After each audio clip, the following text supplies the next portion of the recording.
Ekmeği de şuradan. Kolay gel abla.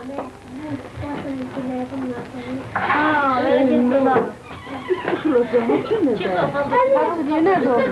Fasulye nerede olmuş? Kızım bağlar olmuş. Ha aldım. Bağlar gidiyor.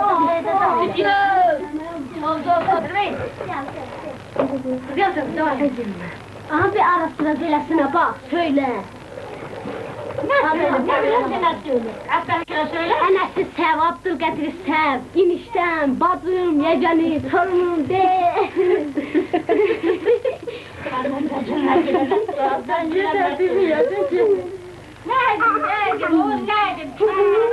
Evet, bu şeylerim olacak hala. Abi yollarsan ekmeği alsın da. Ekmek al da söyleme. Oraya tek al. Oraya koyacak. Orada pepe yal orada. Al getir. Al da getir, al. Al da getir babayı ver yesin, babayı yesin. Getir babaya ver yesin. Al babayı. Al babayı da yesin. Babayı getir, olur. Anan, babayı getir. Oğlan getir, ana. Şaşırdı kime verim? Gel. Oğlan getir. Dur, gel. Dur, ye. Bak, ana, buyur. Vereceğim. Ne var? Aç bakın kapıyı işimiz var. Gelsin. Kız kaç oradan?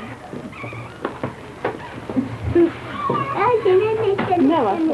Babaya ver. Enes babaya ver Hamid. Şimdi sen yıkal da gel, yiyin. Enes verdi. Ama bu ayakkabının. Buna bak, buna. Yiyişine bak.